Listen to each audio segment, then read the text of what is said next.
Okay, everybody. Tonight it's Creators Corners and it's Gumshoe Detectives. And what? Time travel through Polaroids? What in the world? Here today, or tonight, really, on Two Geeks and a Microphone.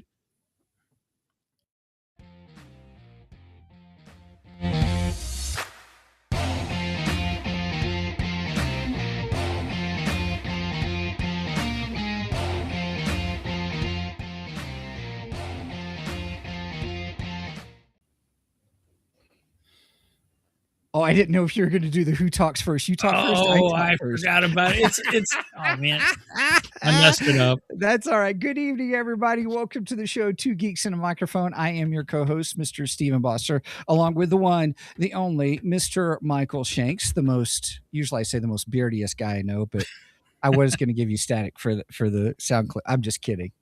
Say hey to everybody, Mike. Good evening to all the geeks out there in Geekdom land. And, you know, to quote George Lucas, I'll fix it in post. Everybody, we are pleased and excited to have Mr. Mark J. Wilson in the house with us. Woo! Good evening. Good evening. He is the author of the book called Full of Beans. And full disclosure, everybody, I have read the first probably six chapters. So I think I'm in chapter 7 right now. And it's a lot of fun. So I'm excited for us to talk with Mark, get to know him, talk about his book, kind of a little bit more about what it means to be an author, because he is not a full-time author. He is doing this like many of us. We have our full-time gigs that we do. I mean, he does this as his fun hobby. And so we're going to talk a little bit more about how he manages that and any kind of inspiration, insights he can give to anybody out there that may be thinking for themselves about doing something like this. So Mark, welcome to the show. Thank you so much. No, thank you for having me. Yeah, absolutely. So first off, let's tell us a little bit about yourself and kind of what you do for your day job, understanding that there may be some things that if you share, you may have to kill us. So you don't have to tell us those kinds of things.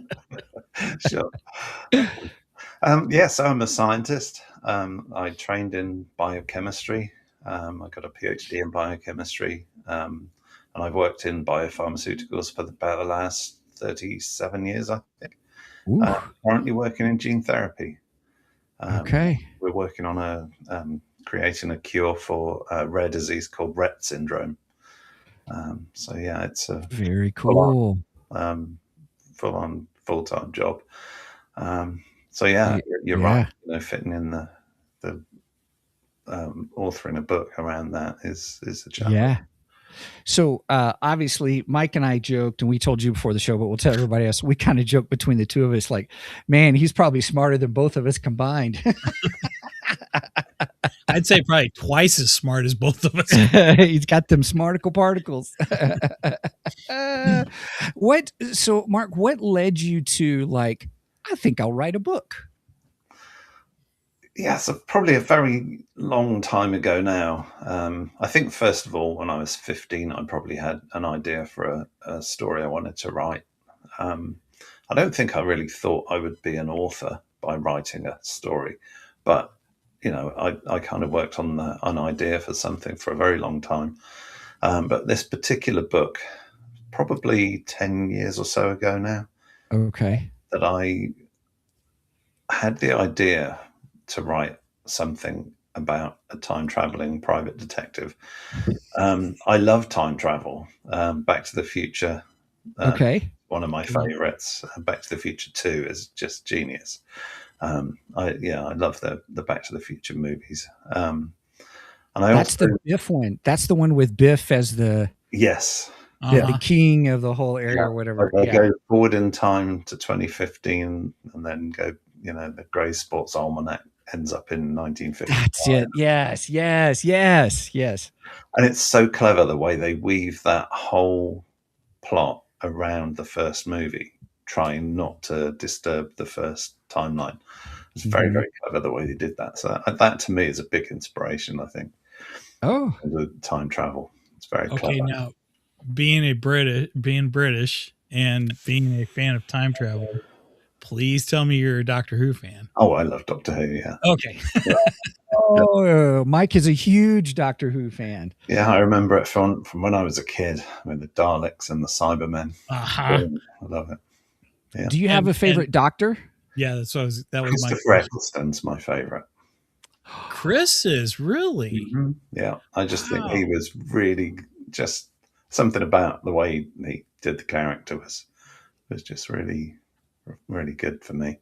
I enjoyed his Doctor. I liked him. I wish he would have gotten a little more time. Yeah, he wasn't on for long, was he? But, right. Yeah. He was only on for one season. Mm-hmm. From what I understand, he had issues with the people making it and so on and so forth. Yeah.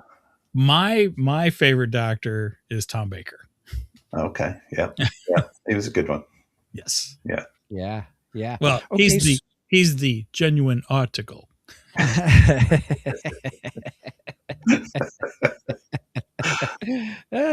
So okay, so you had this idea 10 years ago. You love time travel. So, the idea with the detective as well. I love detective stories. I don't know if you guys ever heard of Tintin, but when I was a kid, there were cartoons about a young boy who solved mysteries. Yeah. He had a little white dog. Remember Snow the dog?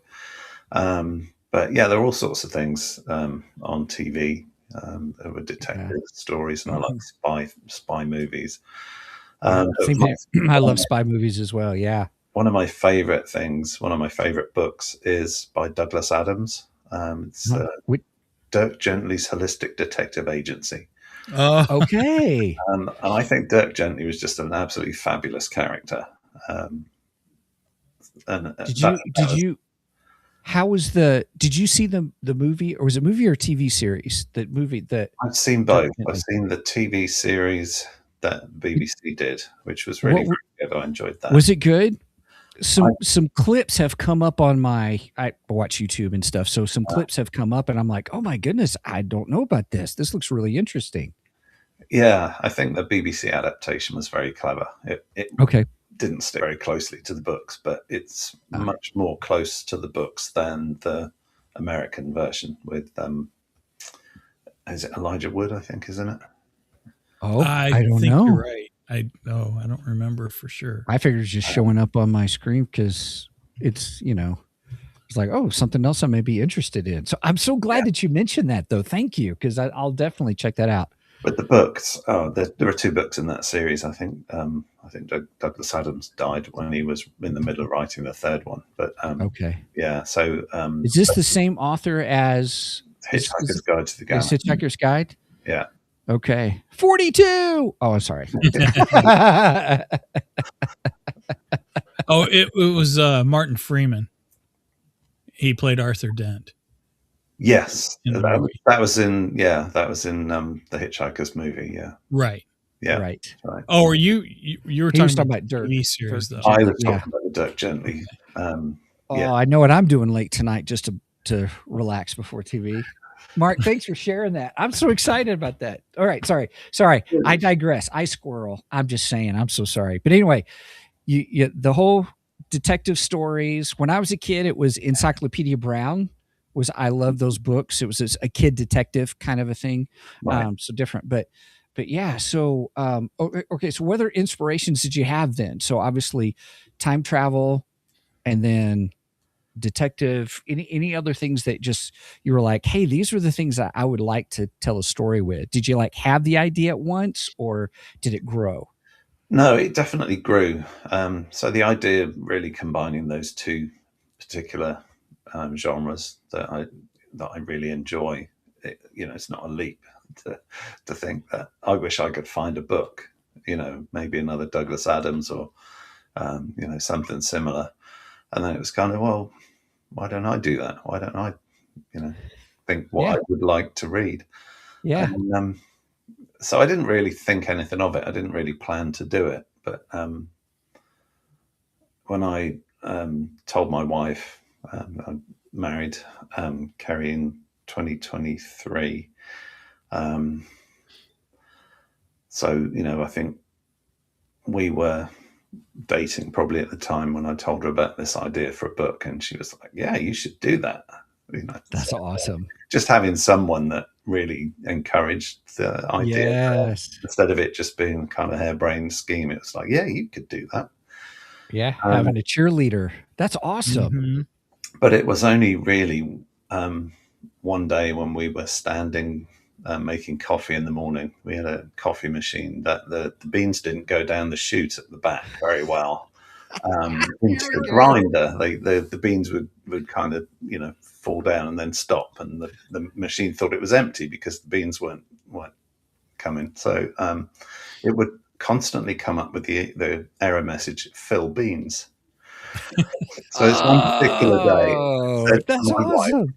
"Wouldn't Phil Beans be a great name for my time traveling detective?" And she just turned to me and she said, "Yes, it would, sweetie."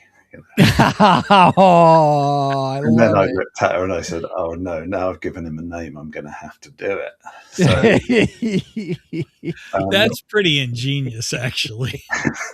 Oh, so not God. long after that, I had the Christmas vacation time, and I got an enormous piece of graph paper out and started sketching out my idea for the plot and Okay. timeline. Oh, very cool. And that's how it started. And then once I put that down on paper, around the middle of January, I got my Mac out and I started typing. So. Oh, wow. Okay. Brenda says, Twilight Zone episode with Polaroid pictures telling the future. Kind of, sort of, but that would be kind of a thing. This is pretty interesting. So, yeah. Okay. So, so do you remember what kind of coffee beans you had at the time? They would be Starbucks espresso roast.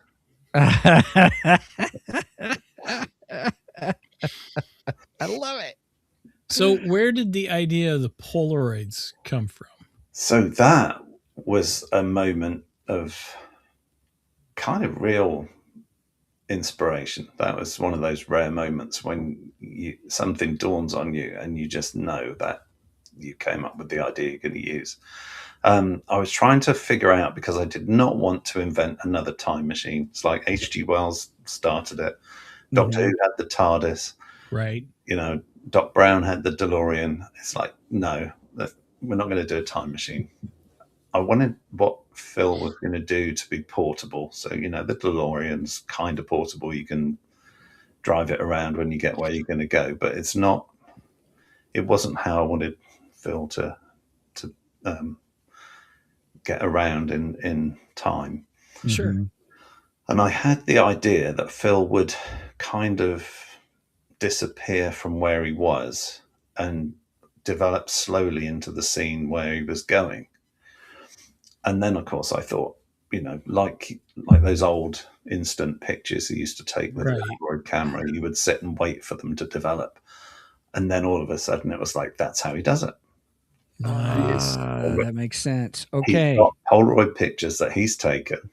And then, of course, I pictured him, everywhere he goes, he has the Polaroid camera around his neck and he's always taking photos with it. Yeah.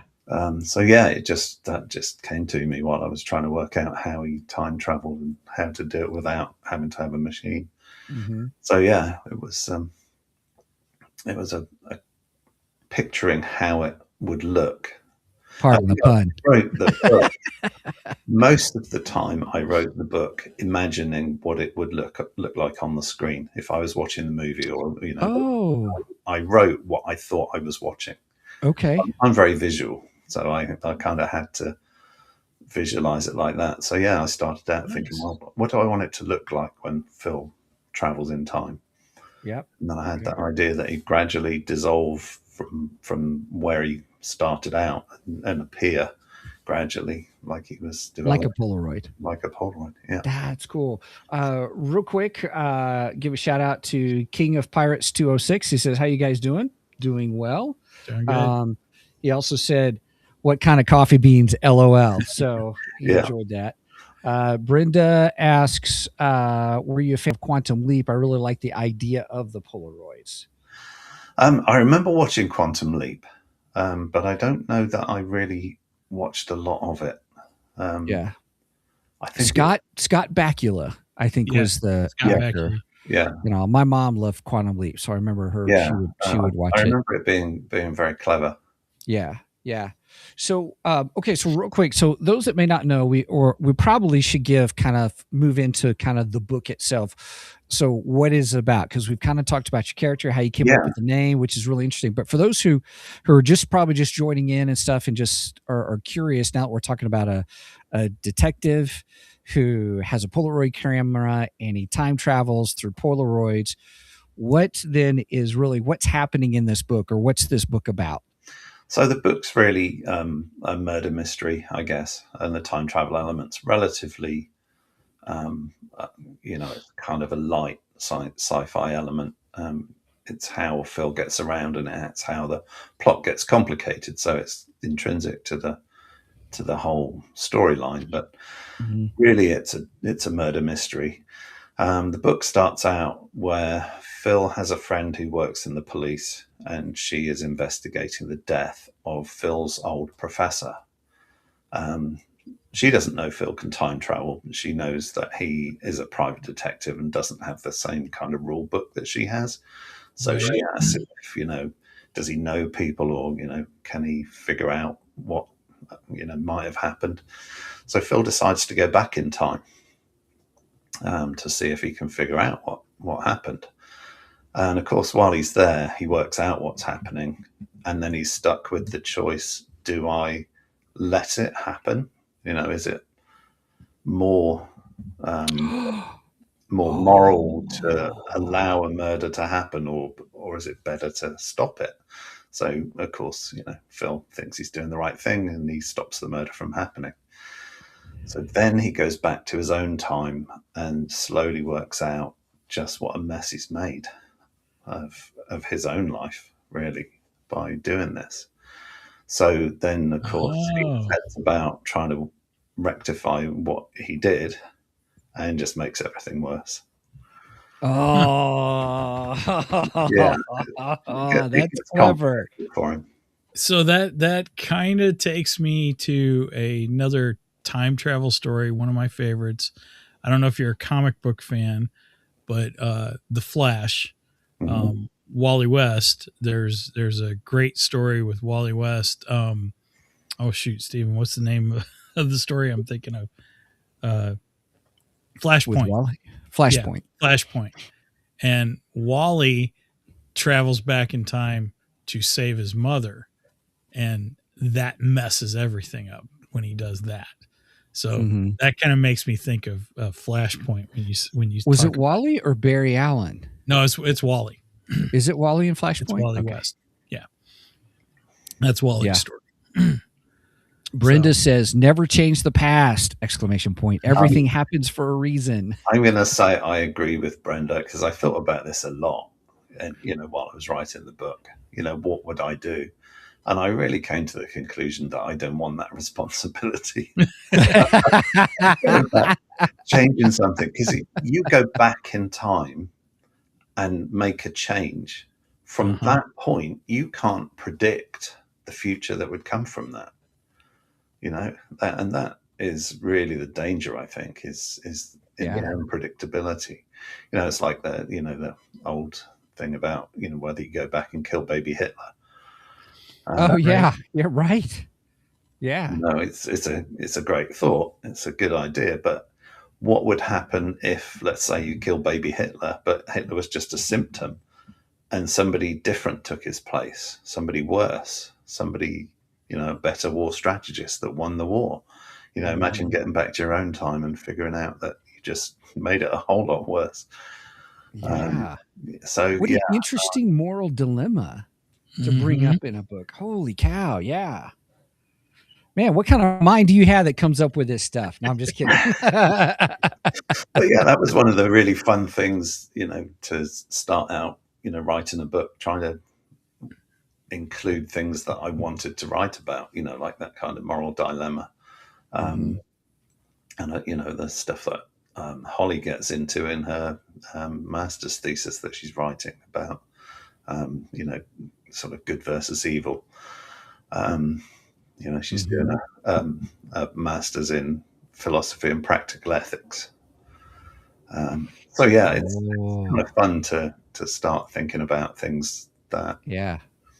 are kind of a serious topic, but you do it in a fun way, that makes you think. Oh yeah, what would I do? Would I What would one would I do? stop the Right. murder from happening? Is that right to stop? To stop the murder, or is it right to let it happen? Mm-hmm. Yeah. Mm-hmm. So Phil makes the Yeah. decision and then realizes that he just did the wrong thing. Yeah. In the beginning, I remember reading, this one thing where he plays chess. Was it chess with a computer? Mhm. Yeah. And he's learning and he does different things, which was kind of neat to see. But then also, it was really funny. I remember when I started reading, I was like, yeah, he doesn't think he's a really good detective. He's just a lucky one, kind of a thing. Or he makes that comment, he's just average. And he does a lot of, or he talks about how, he sticks to divorce cases, kind of a thing. And then at the beginning, or that's what he talks about in Yeah. some of it. He's like, well, normally, should I take this case of this missing daughter? Because normally I do divorce cases, but hey, this Yeah. guy's offered me $1 million. Because the American student that is missing, he thinks that's the kind of case that matters. That he doesn't think maybe he should be messing with that. Mm-hmm. So yeah, but it's interesting because it's part of Phil's character arc. Is he starts out a little bit lazy. He's takes the easy route for things, and by the end he's really cares about fixing things, and he learns a lot as he goes. Yeah. Yeah. Well, I just thought it was interesting. It's like, okay, he's got this, or he's talking about the divorce case. Then he's talking about, he's got the missing, there's the missing girl, the missing American student. Mhm. And then the one that his friend, oh gosh, what's her name? See, I did this again about earlier. What was her name? The love interest, Holly. No, not Holly. His friend, police detective, Havarti. Havarti. Yes, yes, and It's named after the cheese. yeah. Oh, I wondered. Clever. It's a beautiful word. It's a really exotic sounding thing for such an ordinary cheese. Yes, and she's an exotic personality herself, because I remember it was very much she's clever, quick-witted, because they have an interesting banter between the two of them at the cafe they did, and at the pub, at the pub, yes, and so just talk about favors and all that. So with so intriguing, everybody, we're trying not to give spoilers, but I would encourage you, if you have the opportunity, you can find it on. So where else can people find it? Is it Amazon is the best place to find it? Yeah, it's on Amazon. It's Kindle, paperback or hardback. So yeah. Okay. Real quick, everybody, I'm going to share with you. Please check out Mark's website. It's www.markjwilson.com. Or you can even just put in markjwilson.com. It should take you there. I'm going to show you I'm going to share my screen real quick so people can see that. So go to it. It says there's Full of Beans, Back in Time Mystery. You can get on Amazon. You can get chapter 1 free download. I would encourage you to do that. But I also noticed, hey, there's a book club guide. How fun is that? Yeah, I'm just looking at that right now. That's pretty neat. Yep. Yeah, there's a couple of people I know that are in book clubs, and they help me put that together. The kind of things that very cool. I would want to discuss. Yeah. So the book is Full of Beans. Obviously, the main character, the lead character, is Phil Beans. So he takes Polaroids. Now I think we need to talk about this a little bit. How does his time travel work? Because one of the things that came out in the chapter that I read just recently was if they only knew his organizational system for all his Polaroids, like he keeps them in order for a reason. But yeah, he has them all in date order. So he has them grouped by, date and place. Because when he uses the Polaroid, he is transported back in time to where and when the picture was taken. And I have to say, that's such a unique concept. I've never heard anybody doing anything like that. at all. Yeah, It's so no, unique. I love I it. hadn't either. So yeah, I was thrilled when I came up with that. Yeah. Where did that come from? But Oh gosh. But yeah, so anyway, you'll see some of the Polaroids will be in here. Now, one of the things that Mike was referencing was your kind of your quotes and reviews mhm. that you had. Yeah, that was funny because the publisher got in touch with me and said, do you know anybody that we can get in touch with to write the little blurbs on the back of the book? And I said, oh, I don't know anybody, but I was thinking the characters in the book would do that. Yeah. And she said, I love them. They're how does that work? hilarious. So I sent a few through, and she was just like, yeah, we're going to use these. Oh, yeah. Yeah. I can't imagine why anyone would want to read this book, Corvus Durant. Now, Durant, is it Durant? Yep, Corvus Durant. Yeah. So here's but when you look at the cast of characters, everybody, when you go to the website, you'll see Corvus. Corvus is the professor of physics, an utter evil bastard. There's a clue there as to who the bad guy is in the book. Right. Oh my goodness. So Philippines is the kind of book everybody loves to hate. And that's Chianti Carbonara. Is that the right way to say that? She's the Italian supermodel, yeah, Chianti Carbonara. Okay. I haven't run into her yet. Oh wait. You will soon. Okay. Yeah. I like the one that says, "Give me £5 and I'll say it's absolutely brilliant." Yeah. Obviously, Yeah, it there it only is. really works if you grey out the first bit, Right. Yeah, This is great. It's fantastic. It was great. Yeah. And I just want to encourage everybody. This is how the book is. The book is clever and witty, and there's fun moments in it. So if you're liking this, I encourage you to pick it up. I have Kindle Unlimited, and so it is under the Kindle Unlimited, and that's how I was able to grab it and start reading it. And I'm enjoying it. I'm intrigued by your really the whole concept of how you came up with this whole concept of a detective who can time travel. That's kind of his cheat code, so he's able to figure out things that happen and capture things happening in the moment, and which was really intriguing. Even at the beginning, I was like, "Man, what's going on? What's happening?" And then there's the what am I trying to say? Does he fall down the stairs? My memory is not so great. No. But anyway, I'm trying to remember the beginning. But anyway, that's okay. But it's just intriguing. I mean, even from the very beginning, and you're introduced to Phil and just who he is, and just the thoughts that he has in his head. Are you thinking the bit at the beginning where he's eating the pastry? Yes. Yeah. Yes. Yeah. Brenda asks, so how does Beans get back from the past? Great question. Yeah, That is a good question. Good question. Yeah, he has to take a Polaroid of where he is now and take it with him when he goes. Oh, okay. Yeah. Now I have a question. Great question. I have a question about the Polaroids. So going into the book, does Phil have this ability already, or is this something he develops as the book is going on? No, he has this ability already when we go into the book.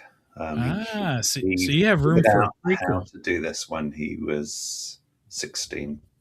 Okay. On his 16th birthday. Yeah. So you have room for a prequel then. There's a lot of backstory, and I was told in no uncertain terms by a couple of my beta readers that you can't include all that backstory. You need to keep some of that. Well, yeah, sure. Did they sprinkle? But, yeah, did they say so something like sprinkle it in subsequent books?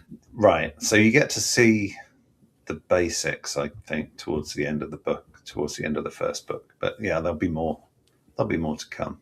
It won't be a prequel, but you will see more. There'll be more information in the next Okay. book. So Brenda says, cool. Now here's the other thing that about his ability that you hinted at he said, what was it? He didn't know how long he could stay in the past. Right. He hadn't pushed the limits of it to see how long, because what was it? He said, you start becoming part of that time again, or something to Yeah, that it effect. just gets harder and harder for him to get back. The further back in time he goes, the shorter he can be there before it gets hard to come home. Yeah. Yeah. So we I was like, maybe a week in the recent past, maybe yeah, a few hours if he goes yeah. back a long way. Yeah, I think it was a week was the longest time he had spent in the past. And he wasn't keen to push it because he'd been there and done that, got the brown trousers. Right. Brenda says, do they even still make Polaroid cameras anymore? Actually, yes, they do. They do, yeah. And they do actually still even make the film for Phil's really old Polaroid. He has a Polaroid camera from 1974. Nice. And they still make film for it, which is very cool. That's really interesting. Mm-hmm. Huh. Yeah, I've seen Polaroid cameras like at Target now. They and I'm fascinated that people still buy them. Yeah, I mean, even with a phone, it's still fun for something to come out the front of the camera. You wait for it to develop, and then photo booths came back. Yeah. Yep. That's good fun to sit in a photo booth and then wait 5 minutes for the for the film to develop. Yeah. Very retro. Yeah. Well, the other thing about it was, until you mentioned it, I guess I did not visualize the aspect of as we would think a Polaroid would develop, is how he is developing in the time, going back in time. I love that. That's a great image, and I appreciate that. So what? I almost was going to ask a question about the end, but we said no spoilers. I don't want to get any spoilers. Well, you can ask the question. I might not answer. Okay, what's been your favorite part of this book? I think my favorite bit is actually the murder scene at the end. Okay. Ooh. All right. It's told in 3 chapters. And one of the fun things was one of my, I got some professional beta readers to help me figure out how to turn, my draft into something worth publishing.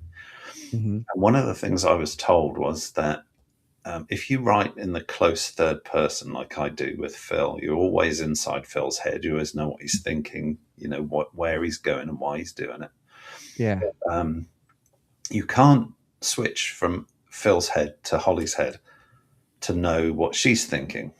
Mm-hmm. So they explain they call it head hopping, apparently. Okay. And, you have to write it in the way that Phil sees Holly's expression, and then you understand it from Phil's thoughts, what Holly must be thinking. So I had to rewrite the end of the book. Because you did the hopping, because you were doing the head hopping all the way through the book. But yeah, okay. I basically had to rewrite the whole thing because oh my God. Yeah, that was frustrating. But yeah, I had to rewrite the end of the book, and it just dawned on me that if I could choose one character per chapter, then I could write it. The first chapter from how the victim saw things happening, mm-hmm. Then the next chapter how the murderer saw things happening, and then the third chapter is from Phil's point of view. So it actually worked really well, when you tear it down and after the despair is worn off, you actually realize you could do something really quite good with it, really quite clever. So it just worked really well that way. And then so that I think is my favorite bit. Okay. The murder's a bit grim. It does take a dark turn, but yeah, it's not Criminal Minds or anything. It's not right. Well, but if I'm understanding correctly, based upon what you've said about how you've got this moral dilemma going on, then should I, shouldn't I? and then yes, it centers around a murder, like any kind of murder mystery would.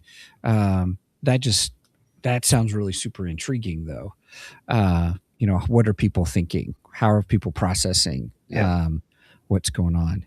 Interesting. I didn't think about the head hopping thing in writing. No, it's not something that's ever occurred to me while I've been reading, that whether that does or doesn't happen. But yeah, I think if you write in the omnipresent, then you can talk about what everybody's thinking, but you're much less intimate with any one character. So yeah, it does depend on your style. And for me, it just felt natural to be in Phil's head. I mean, largely because Phil is autobiographical, really. I put in Phil's head most of the nonsense that goes on in my head. Yeah, that's why I'm laughing, because I've already read some of the chapters, so I'm like, okay, now we know a little bit more about Mark.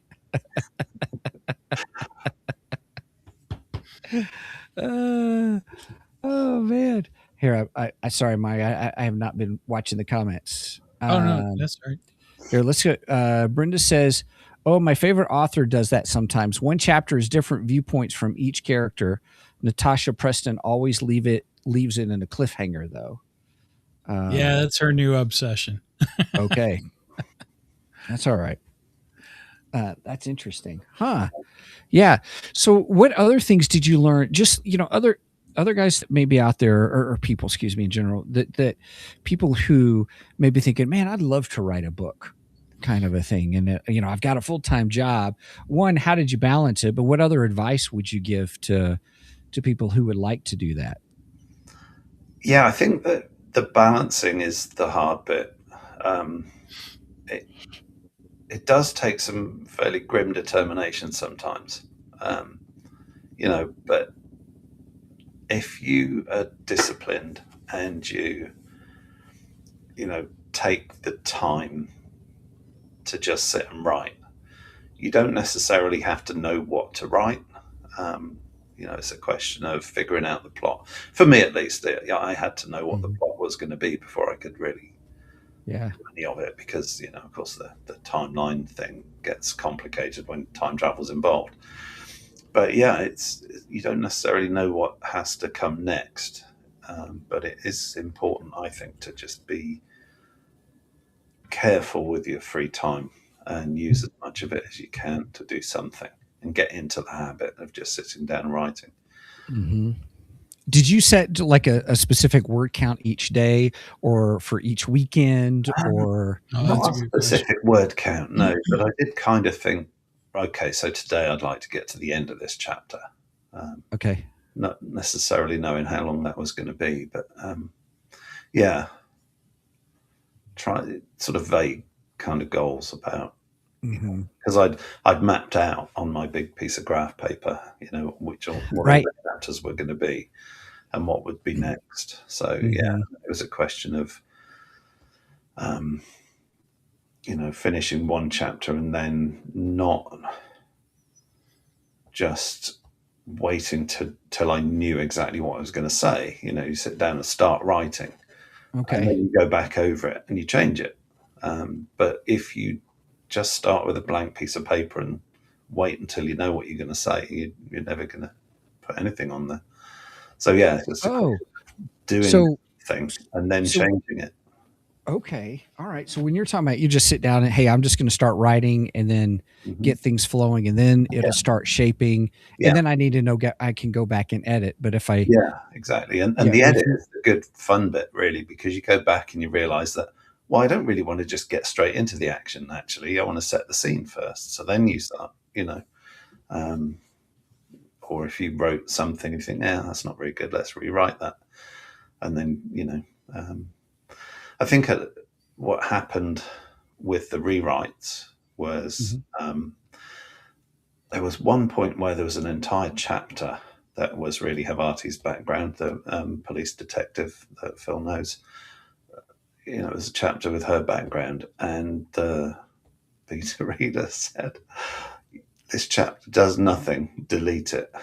Oh, how hard was that? Comment. Oh my goodness. It was like, yeah, oh, come on.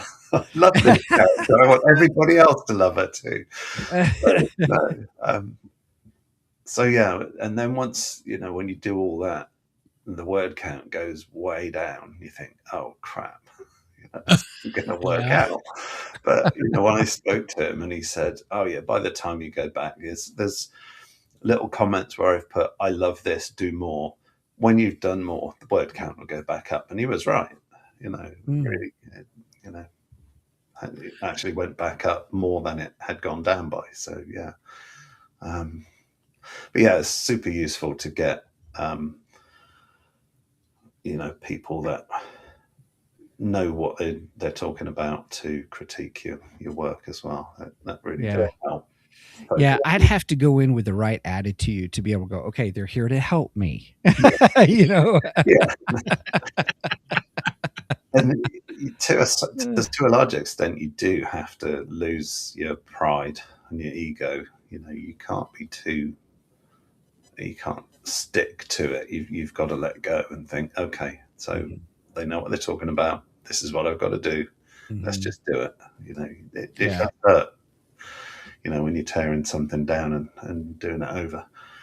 But it does really work out well, because if you take that on board and rewrite, it comes out a lot better. Well, I will tell you that even as I was reading it, you are a good writer. It was, I could visualize it. I could see it. One of the things that even, looking at it for someone who's, Mike and I are kind of exploring the whole author thing. We've each written a book kind of a thing, but just kind of learning how. So kind of like how you said, just start with a blank sheet of paper. We just said, we're just going to start writing. It's not going to be great, but we just want to try it and give it a shot and see. Not that we hired beta readers or anything like that for that, but I did use AI to critique my book, if that makes sense. Okay. I used AutoCrit. Right. And it was so funny because it said, it goes in there and says, same situation, whereas, hey, you've got this whole dialogue in here. It goes nowhere. And it says, take it out. Mm-hmm. And it did mention some in my story that I changed perspectives. So once I went through and kind of edited everything, I had to go back again and re-edit to point of view, kind of a thing. So I do understand some of that, but you're a great writer. I was very envious of how you took everyday items, situations, like playing chess. When I mentioned playing chess, walking into a room, noticing things, the food, the eyes. Did their eyes meet? Was she looking at me? Or I looking at her? Kind of with Holly at the beginning, and just not really knowing what's. Yeah, but I enjoyed that. That kind of sucked me in, because I was just like, okay, it's an everyday. It's not just like, here's the story, here's this action, here's this, everything is related to the plot. This was, you filled out the world, the everyday world of what they were living, even down to the what I kind of chuckled where Havarti gave him the finger as he was leaving the pub, kind of a thing. And I'm just, I that banter that they had. So that was, because in Britain we call the police force the Force. Okay. So, Star Wars joke, Phil says, "May the Force be with you." That okay. Gives him the finger without even looking back. So that's their relationship, though. That's the kind of banter those two have. Yeah. And it's great. Even what was her name? The one who owns the pub. Just even Ruby, yes. Mm-hmm. Even her interaction with him, what we have today, and and then just making the joke he orders, and this is, is that all for you, or something to that effect, where and just how she bantered and played with him. So it was quite. The detail that you put into the everyday made it alive for me. Good. And I was like, man, I need to learn how to do this. So I enjoyed that. Thank you. you can tell that the I'm sure the beta readers, even of themselves, help pay off big picture of writing and just obviously I wouldn't have thought of the head hopping. I wouldn't even have thought of that at all. Yeah, well, it's a new one to me. I'd never heard of that until you just said it, actually. Yeah, But now I'm sitting here thinking, what books have I read where, yeah. Now I can't stop looking for it. Yeah. right. And I'm gonna be doing that a lot too now.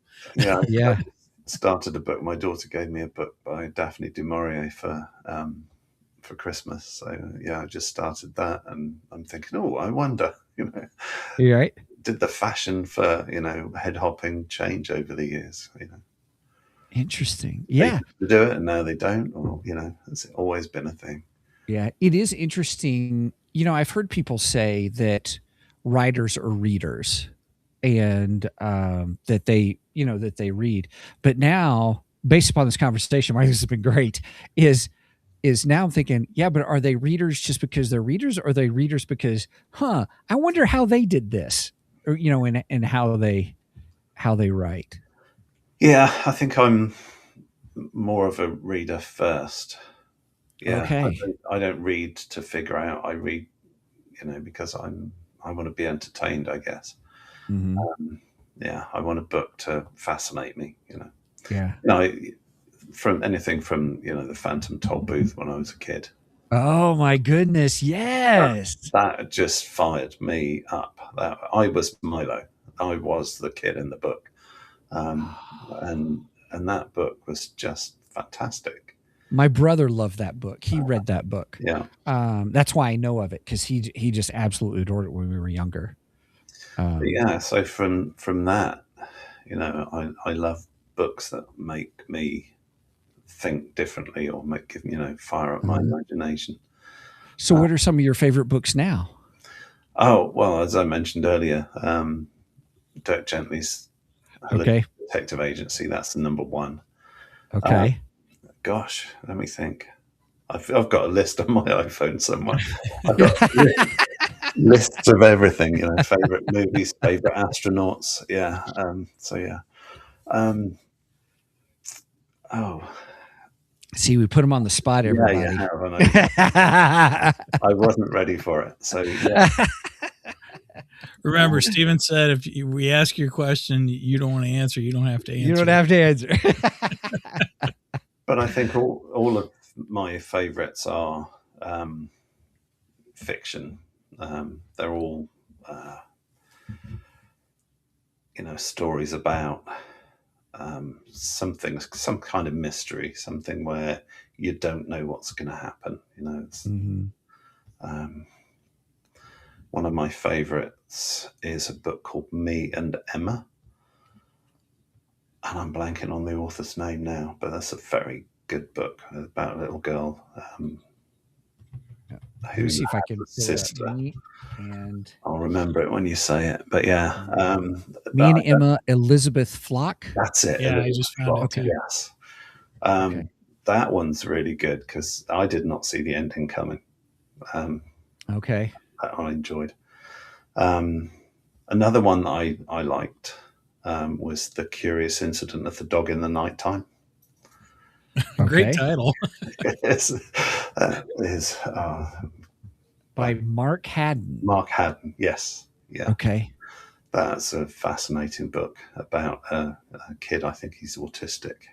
Yeah, it says 2003 novel by Mark Haddon, narrated by a 15-year-old Christopher Boone, a boy with Asperger's syndrome who is a mathematical genius but struggles with social interaction. Yeah.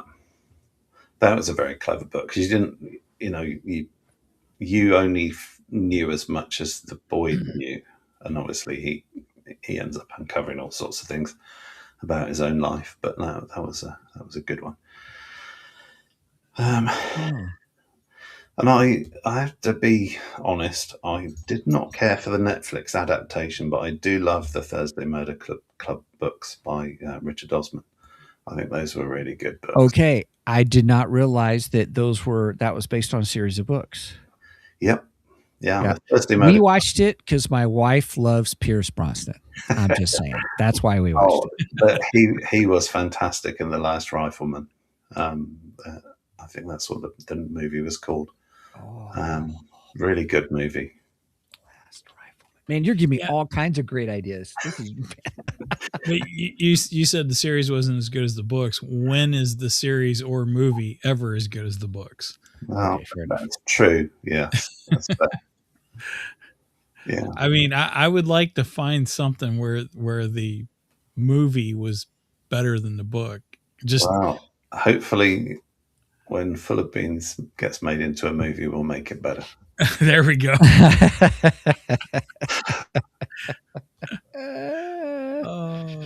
might have to Oh, insist on gosh. that. I Let's would see. like to see this made into a movie because I think the time travel aspect of it is so unique. It And I is. think that would be fun to be portrayed in a film. Yep. Brenda says, I'm intrigued for sure. I love murder mystery, and adding time travel is like the cherry on top. Oh man, we're getting near to the end of the time frame.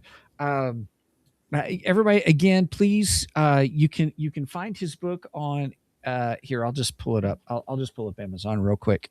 And then, but you can go to the website here. Let me throw the website up, everybody. So And one then, of the fun things I think about the website is if you go onto the second page where the cast of characters was that you had earlier. oh yeah, here, I'll pull that up. There to the Westgate College is a fictional college that I made up to be in Oxford. Right here. Yeah, Westgate College has its own website. The pub nice. in Folly has its own website, and the vegan cafe, Collard Green's Vegan Cafe, has its own website as well. So That is funny. there's some fun stuff to poke around and see if you like the humor. I think in the website, then Oh, the website's hysterical. Yeah, look at that. there you go. Very cool. Oh, I didn't even pay attention to that part. I'm so glad you brought that up. And yeah, I did think that I did find it funny. You even have T-shirts and notebooks and pens available. Yeah, you'll notice at the top it says that available from the Porter's Lodge, cash only. That's fantastic. Yeah. Yeah, those are some very enterprising porters. That How fun is that? Okay, let's see. Here, I'll just click on Amazon. And so see, I borrowed it December 13th. Full of Beans, a back in time mystery, Mark J. Wilson. So you can read a sample. If you're on the website, on his Full of Beans website, everybody, you can get the chapter 1 free download. I encourage you to do that because it is a fun mystery. And I just realized I had covered us up, Mike, when we were showing the screen. So chapter 1, funnily enough, actually tells you how the professor died. So you go into the book knowing the answer to the question that Phil's police friend wants to know. Yeah. So yeah, Yep. I thought that was quite an interesting way to start the book.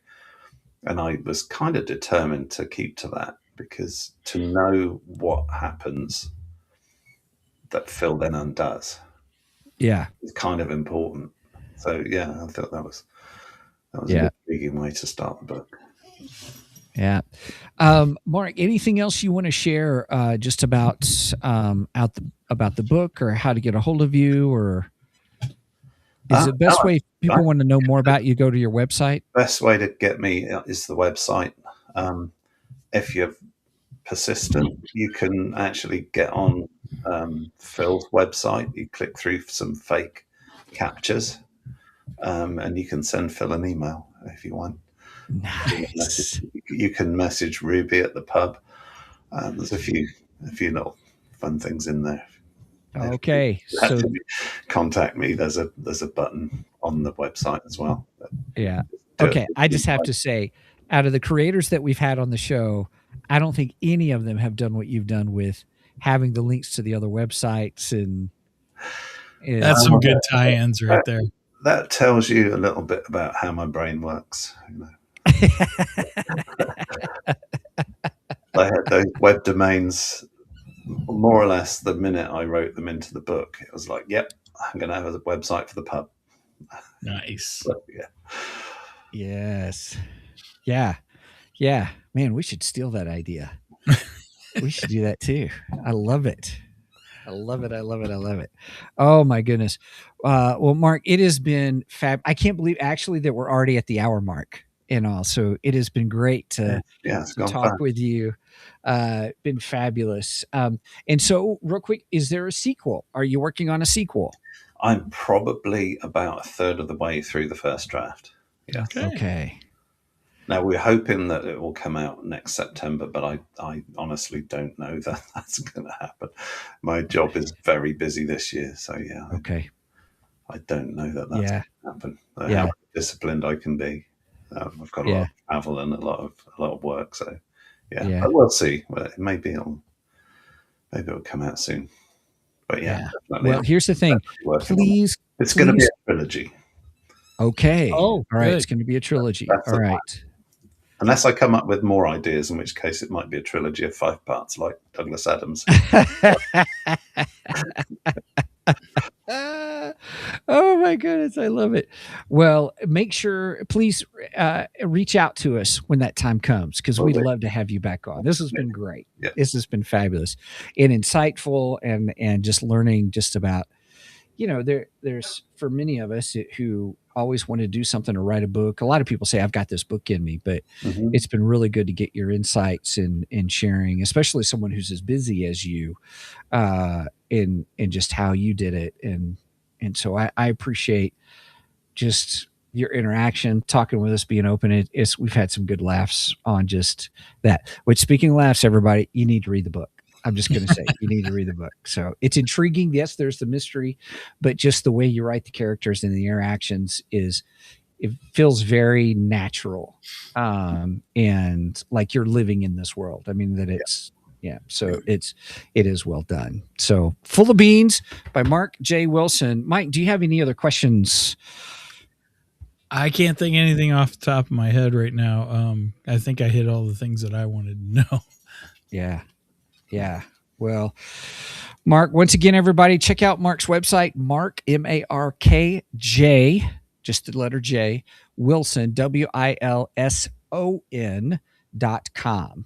And there you'll find it. And there's the links to find his book on Amazon. It'll be paperback, Kindle, or even hardback as well. So the website has links to all my socials as well, so you can see what I've been up to, book signings and whatnot. Yeah. Oh, fun. Okay.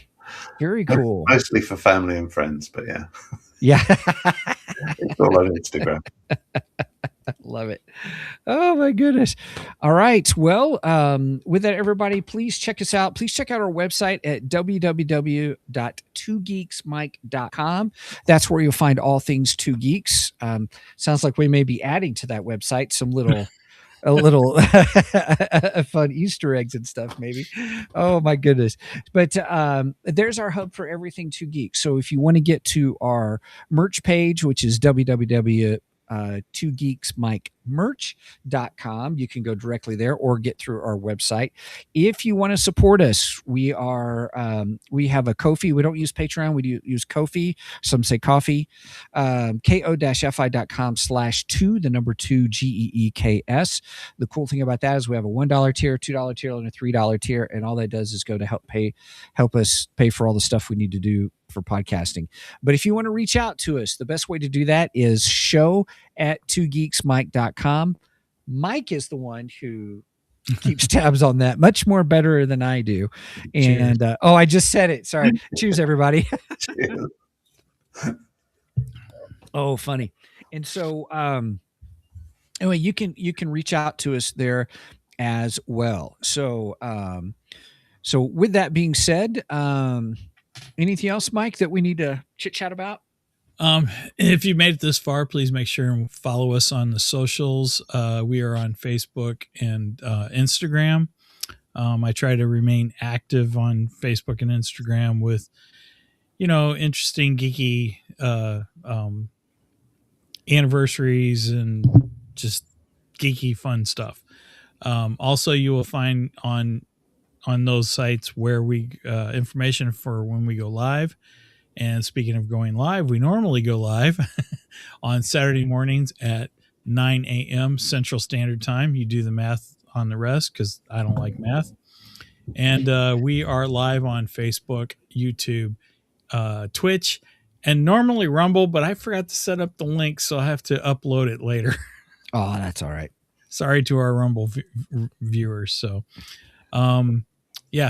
just make sure and follow us on those places and give us likes and thumbs up and, good reviews and 5 stars and all that good stuff.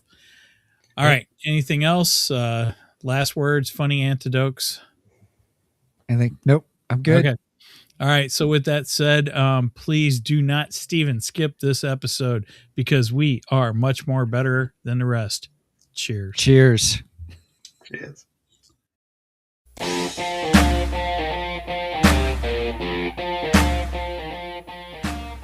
Thank you for joining us today on the Two Geeks and a Microphone podcast.